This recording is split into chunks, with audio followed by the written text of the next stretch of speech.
Hi, everyone, and welcome to the Child Anxiety Fact Podcast. My name is Dawn Friedman, and I'm the owner of Child Anxiety Support, a membership for parents of anxious kids. I have my master's in clinical counseling and additional postgraduate training in child anxiety disorders, including exposure and response prevention and the Supportive Parenting for Anxious Childhood Emotions program, or SPACE program, which was designed by Dr. Ellie Lebowitz of the Yale Child Study Center. I'm also certified in infant-toddler mental health. FACT stands for Frequently Asked Questions, and each week I'll be answering your questions about childhood and teen anxiety. Let's get started.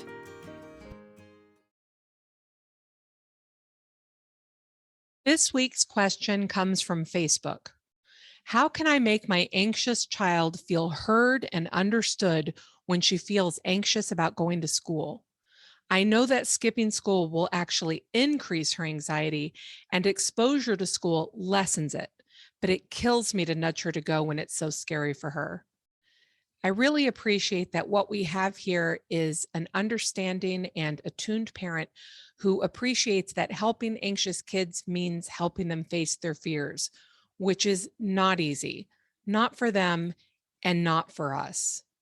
I've talked in previous episodes about the difficulty in shifting things in the moment when the child is actively afraid. In those moments, we're helping them cope with that feeling so that they will learn that the feeling, as terrible as it is, won't kill them and it will get better and eventually go away. So much of that work is done when they are not anxious. We exercise those coping tools, those calm down tools when we don't need them so that we have access to them when we do need them. It's the same with feeling heard and understood. We help our children feel that way by practicing respectful, thoughtful, compassionate parenting throughout the rest of our days together. We don't have to do this perfectly, of course. We just need to do it. When you ask your child how their day was and really listen to the answer, you're helping them feel heard and understood. When you remember to get them the kind of squeezy yogurt that they like for lunch, you're helping them feel heard and understood. In our everyday parenting, we're establishing a relationship where heard and understood is a given.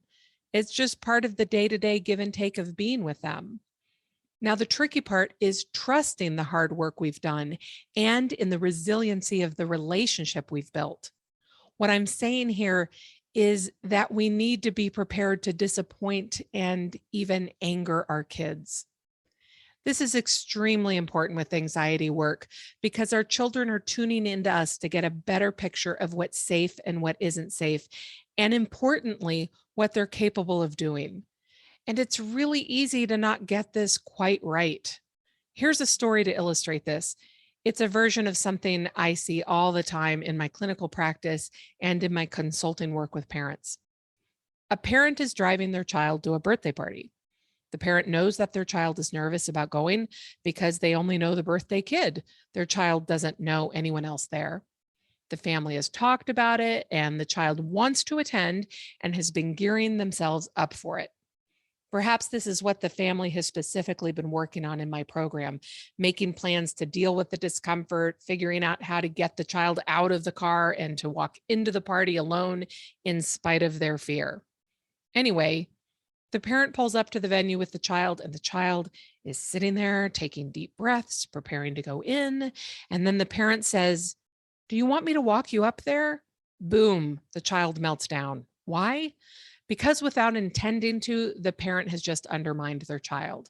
They meant to convey support, but the child heard, "I don't think you can do this." My point is, it feels sometimes like we can't win for losing with an anxious child. They want our help, but they may also resent our help. That's just how it is. We help too much and they don't feel capable. We don't help and they're angry that we're not helping. So let's just give up on the idea that we can parent an anxious child without bumps and bruises to the relationship and to our egos. When we do push them to face their fears, we are saying, "You can do this." Our children may not like to hear it, but they need to hear it. And we need to have faith in them before they're able to have faith in themselves. We are the training wheels on their facing anxiety bicycle. That doesn't mean that kids like the nudging. Anxious children tend to like the accommodations because they think they need them. The child's goal may be to avoid the things that make them anxious, and accommodations allow them to do that. When we remove the accommodations, they aren't going to like it. They may feel like we're not hearing them and we're not understanding them. They may feel that if we were hearing and understanding, we would be accommodating. They may even feel betrayed in that moment. But we don't stop accommodating out of the blue. We don't just launch our children into an exposure without talking to them first. There is a process and preparation for it. We create a plan not just about how we're going to move forward, but also how we're going to come back together again afterwards. The reasons accommodations happen are complicated, but generally, we may believe our children can't handle what's making them anxious without our help, like that parent who says, "Do you want me to walk into the party with you?" Or we're concerned about the damage to the relationship, since anxious kids are pretty free about telling us the many ways they're disappointed in us when we do stop accommodating. They say things like, "You don't care or you would help," or "You don't love me or you wouldn't make me," right? That's hard to hear, and it can be scary to hear. Are we doing real damage to the relationship? I wanted to talk a little bit about rupture, which is what we're really describing here. Rupture is what the clinical literature calls the inevitable conflicts between parent and child. Rupture is necessary. Ruptures in the parent child relationship are more frequent in times of tremendous growth on the part of the child, which is to say that sparring with your toddler is built into your child's developmental trajectory. You can expect more ruptures whenever your child is growing in complex ways. So, yes, adolescence, but also when you're working on helping your child overcome their anxiety. Now, the flip side of rupture is repair. Rupture is when the relationship is torn or damaged in some way, and repair is how we come back from that. Every close and meaningful relationship will have rupture. Disagreements and conflicts are simply part of intimacy. In the paper, Repairing the Bond in Important Relationships, published in the American Journal of Psychiatry, the author writes, quote, "Growth is facilitated when a strong, effective bond is established with an important other, and the inevitable disruptions of this bond are repaired." End quote. And I'll go ahead and link to that citation in the show notes. But did you hear that first part? Growth is facilitated. What this means is that ruptures are not bad, they're neutral and part of parenting. Repair happens before the rupture in the ways that we establish a base of respect, compassion, empathy, and presence. And it happens after the rupture too, in the ways that we process the conflict. Back to the original question, let's reread it in the context of everything we've talked about here. How can I make my anxious child feel heard and understood when she feels anxious about going to school? I know that skipping school will actually increase the anxiety, and exposure to school lessens it, but it kills me to nudge her to go when it's so scary for her. I feel like what the questioner is yearning for is a way to avoid rupture or to repair in the midst of rupture.